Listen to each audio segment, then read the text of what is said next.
Hey, it's Wendy Hardneck with Hardneck Farms, and this is like the fifth time I've tried to video today, so I'm kind of frustrated, and it's so time consuming and irritating. Anyway, I'm in the greenhouse. It is Monday, President's Day, and I'm getting these seeds planted, and these are the tomato varieties I'll have for sale. And I've been planting a few things in the greenhouse. I went ahead and planted some good bug blooms earlier, and the pollinator patch. I'd go ahead and plant some gaillardia and some other things and cosmos and zinnias and things like that early so that I can just take them right out when spring hits.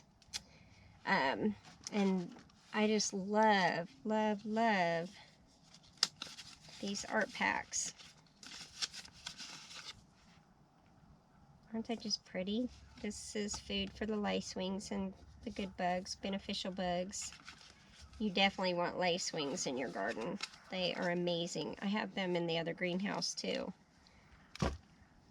And there's some really cool varieties. I found this company at the Heirloom Expo. My husband and I attended in 2017 and we had a really good time. It was really nice. And lay down, Gracie. Anyway, it's a little drizzly out there, so I had the dog and the cat come in here. The cat's up on the shelf with his blanket.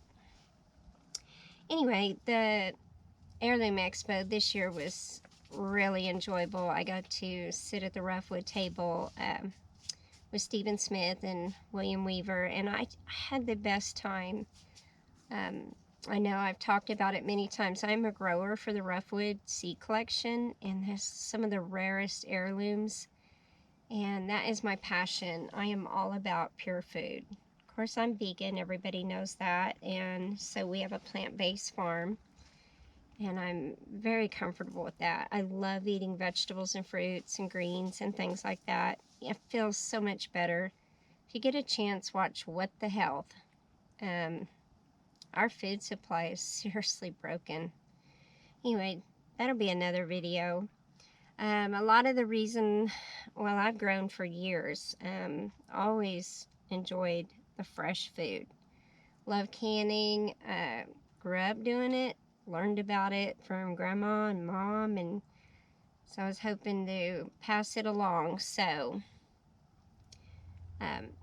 right now I'm getting this stuff planted, and then I'll be planting a whole bunch more Roughwood stuff. And then I will be showing you guys how to isolate things. When you're growing for a seed company, you have to do the proper isolation, the proper distances, and things like that to keep the seeds pure.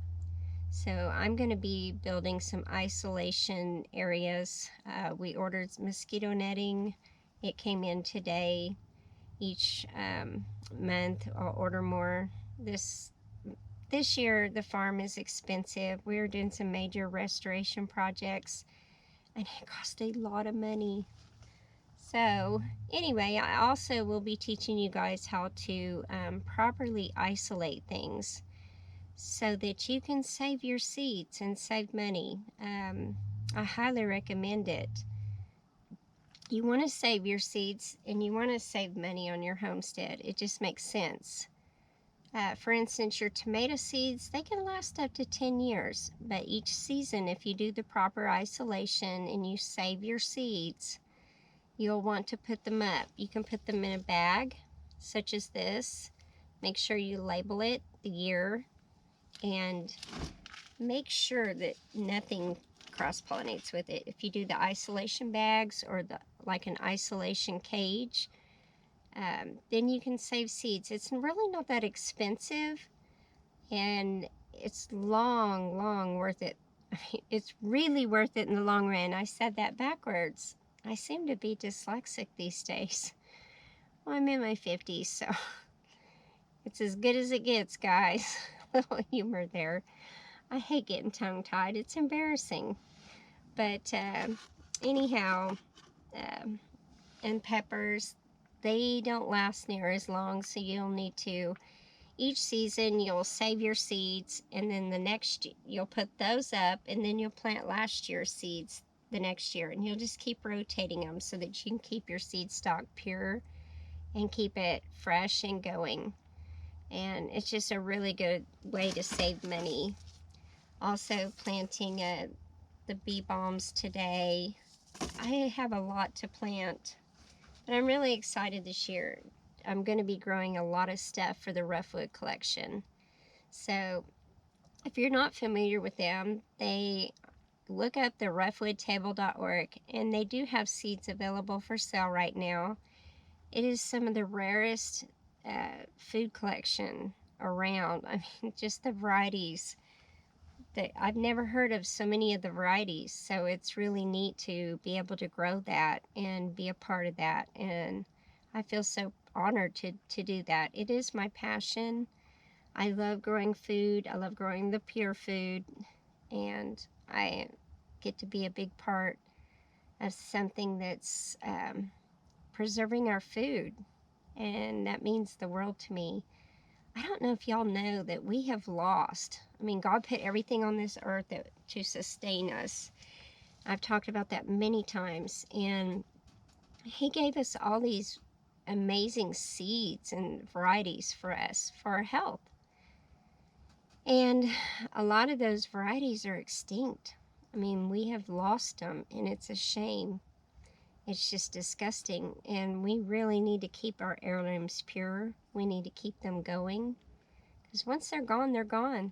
I mean, that's it. It's over. It's done. It's like death. It's final. And so we don't want that to happen. So stay tuned with me throughout this season. I will be showing you how to properly isolate things, because you can't just grow stuff in the garden and save seeds. There's a lot of things that are highly susceptible to cross-pollination, and you really don't want to do that, because you're not going to get the pure seed if you save it. So stay tuned, and I will show you how to do it. All right, y'all, I'm going to get to planting. It's nice and getting warm in here. I've got my friends with me. The cat up on the shelf on his blanket, and then the dog. And then I went ahead and started planting some of those things early, like the good bug blooms and the pollinator patch. And I will also plant some zinnias. I'll plant some more cosmos and a whole bunch of stuff, gaillardia, all kinds of stuff that will be beneficial for the pollinators. And that way, when spring comes and it's warm and they're moving around, they will have something ready to eat. Also marigolds. I'll be planting those too. And I really enjoy the flowers. They just give your garden a beautiful landscape as well as being beneficial. So make sure you plant stuff like that for your pollinators. And also just stay tuned and grow with me this season. We have a lot of big projects going and restoring the farm. So stay tuned as we go. All right, y'all. Have a good President's Day. Take care.